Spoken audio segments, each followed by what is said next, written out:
sa kalangitan, hari ng sangkalupaan, Diyos na walang kapantay, mabait luhang maalam at puno ng karunungan. Ikaw ang amang ibubos ng nangungulilang lubos, amang di matapos-tapos, maawain mapagtutong sa taong lupa't alamo, iyong itulot sa amin, Diyos amang maawain, mangyaring aming dalitin, hirap, sakit at hilahil ng anak mong ginigiliw. At ikaw, Birheng Maria, inahari ng awa ka, bukod sa tanang sampaga,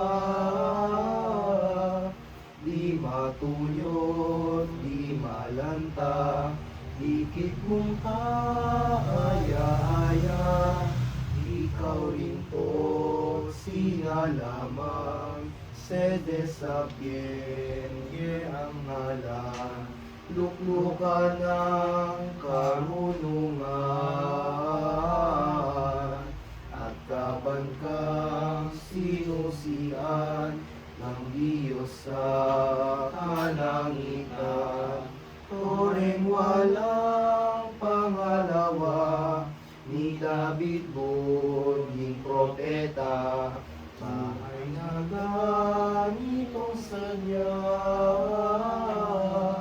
pinamamahayag talaga ng ikalawang persona.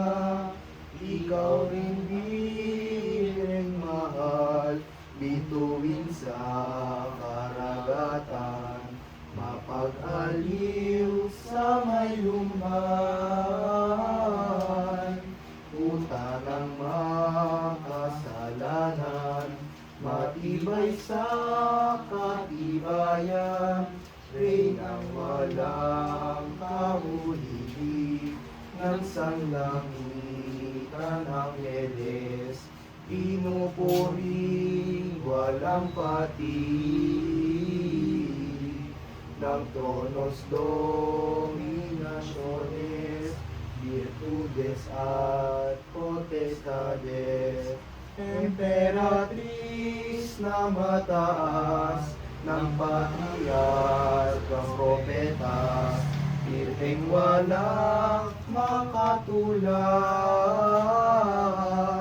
bukod sa babaeng lahat, na nag-ibig sa Mesiyas, yayang ikaw ay di iba, batis ng misericordya, binabaluhan tuwingan,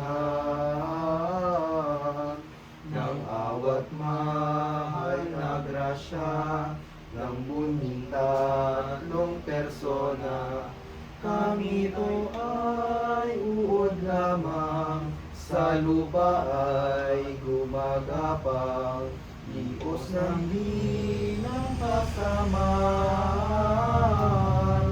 Birhen, kung di mo tulungan, anong aming kapakanan?